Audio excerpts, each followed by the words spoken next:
Pernah nggak kamu dampingi seseorang dari nol, bantu dia bangkit, kasih semangat, doa, bahkan tenaga. Tapi setelah dia sukses, kamu justru ditinggalkan.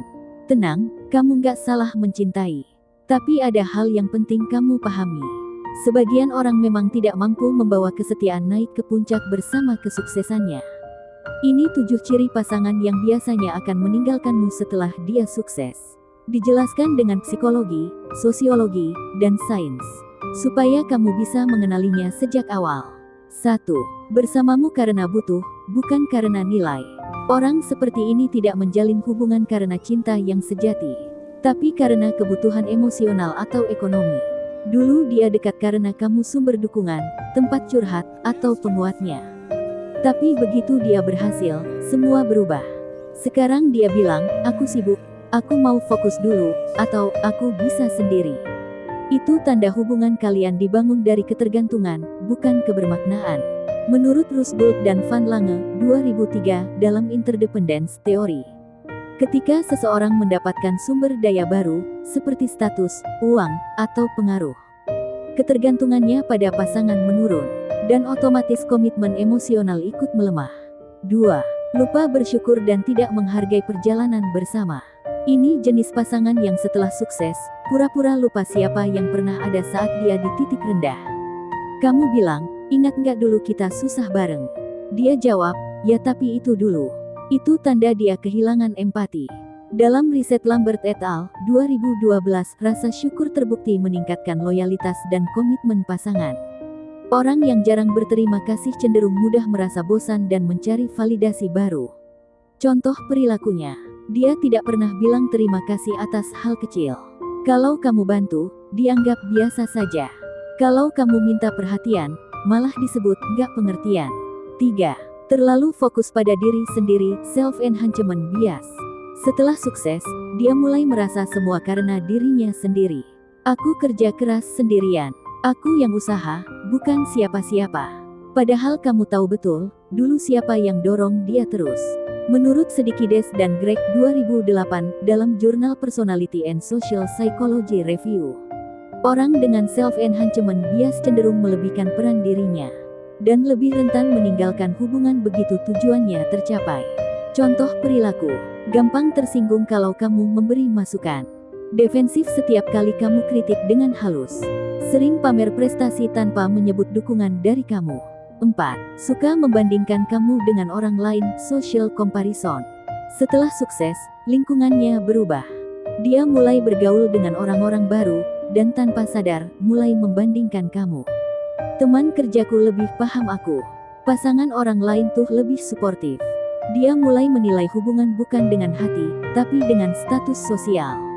Leon Festinger, 1954, dalam teori social comparison menjelaskan, manusia punya kecenderungan membandingkan diri dengan orang lain untuk menilai nilai dirinya. Kalau pasanganmu sering melakukan upward comparison, membandingkan kamu dengan orang yang dianggap lebih tinggi, itu tanda dia sedang menjauh secara psikologis.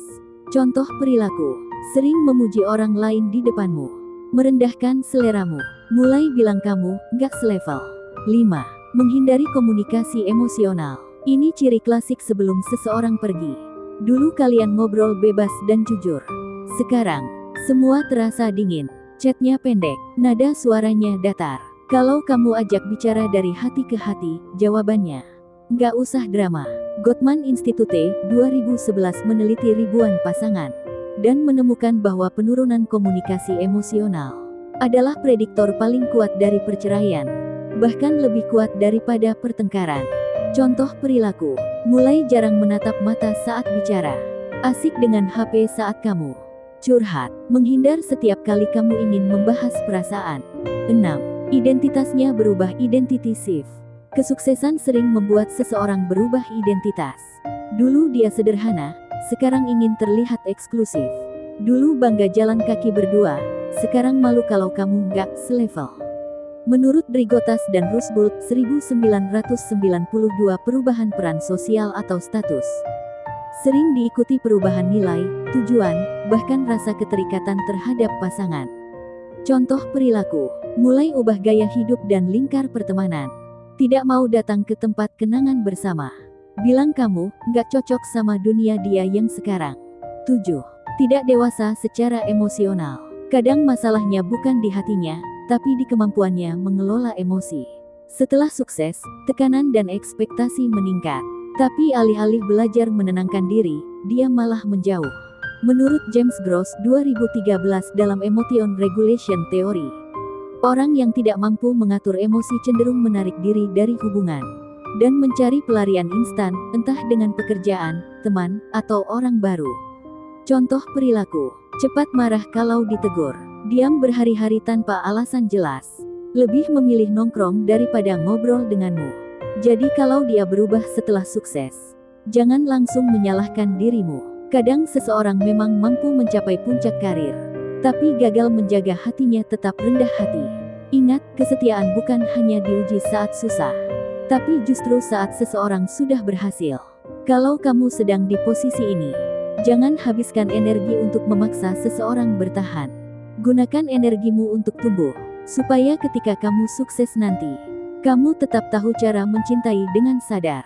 Terima kasih sudah menonton. Kalau kamu suka konten seperti ini, klik subscribe. Karena di video berikutnya, aku akan bahas cara menghadapi pasangan yang berubah setelah sukses menurut psikologi hubungan.